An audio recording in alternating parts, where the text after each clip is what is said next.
Investigations are underway into how beef burgers made at a factory in North Yorkshire and sold in several UK supermarkets contained horse meat. 29% of the meat content in a burger was horse meat. Horse meat scandal. Horse meat is rapidly becoming part of Britain's diet. 3 million people buy it every week, though less than half that number know it.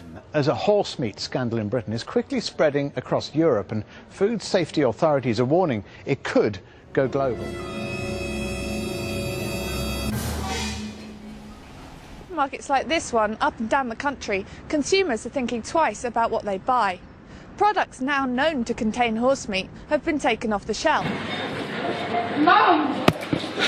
Let's put me in a burger! A return to the traditional butcher. The growing Europe-wide scandal of horse meat sold as beef has made some consumers change their shopping habits, says Danny Lidgate.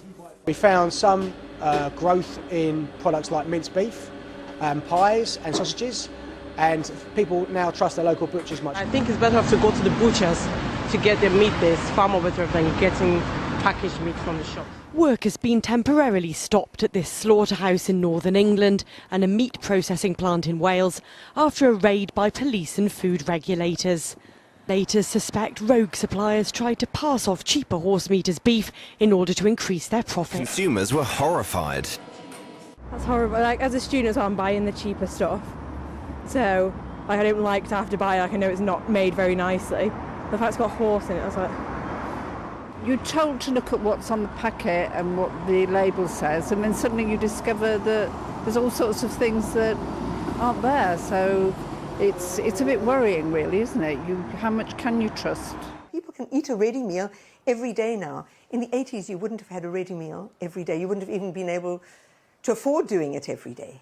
And as they've become more popular, and as the price has dropped by buying food that's cheaper to put into the meals, I think they've become affordable, and that's why people are buying them. In some cases, they're more affordable than buying good ingredients yourself. And I think that cost has always been such a factor in ready meals that they become suspect now. There's no provenance, no one knows where things are coming from. Well, we've seen it. That there's no risk to public health, but the issue is one of consumer confidence and shoppers being able to trust that what ends up on their plate is what is stated on the label. Horse is, of course, eaten on the continent, but its presence in the food chain here is puzzling investigators. And they say for those who choose not to eat pig meat for religious reasons, the presence of that in a beef burger is unacceptable. And have you seen a decline in sales of these frozen foods or indeed mixed foods from your supermarket since this scandal came to light, a couple of weeks ago now? So a couple of weeks ago, we noticed a slight dip in frozen burger sales, but they have actually got better. So actually, we're back where we were on frozen burgers, and on fresh burgers, we've actually seen a slight increase in sales. The investigations into suppliers were launched in the United Kingdom a few weeks ago when beef products sold at a British supermarket and a fast food chain were found to contain horse meat from an Irish supplier. Well, the Irish suppliers say they got the meat from Poland. And just this week, French frozen food company Findus said it was warned by its supplier there was horse meat in its product. In fact, some of its lasagna was 100% horse meat. It recalled products in Britain and in Sweden. French Consumer Affairs Minister Benoit Hamon said a Luxembourg factory had been supplied by a French company which bought frozen meat from Cyprus, which subcontracted the order to a Dutch trader, which got its meat from a Romanian abattoir. Romania has defended its abattoirs, and a probe has cleared 2 producers suspected of relabelling horse meat as beef. During 2012, Carmolimp made 3 exports of horse meat to Holland in 3 trucks. In total, 60 tons of meat. This meat was sold as horse meat at a price which clearly indicated that it was horse meat.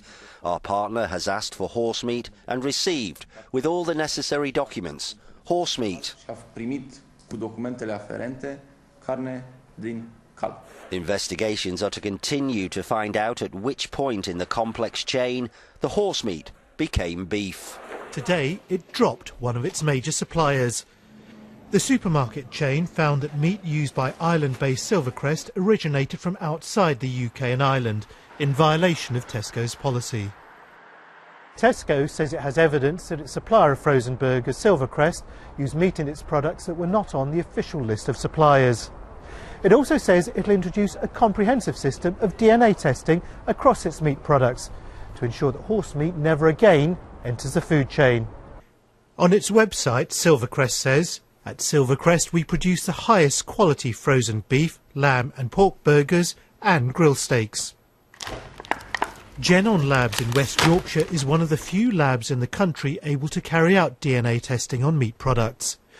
BBC News understands that such labs are inundated with samples for testing, so much so that they've had to hire additional storage.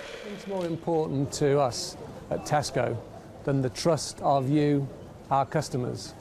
And that trust really starts with the products that we put on the shelves for you to buy from us. To go right back up the supply chain and to be absolutely certain that the suppliers who manufacture food products for Tesco do so in the way that you would expect. But I don't think that's enough. So we're going to have a new digital website which allows you to see exactly how we're getting on with ensuring that the supply chain is the best in the world. Eventually, we'll take you right the way into the farms and the factories. We'll allow you to see who the farmers are, how they produce for us, the care and the attention that I know they make. And then into the factories. So you can see the people on the lines putting together the ready meals that are going to end up on your plate.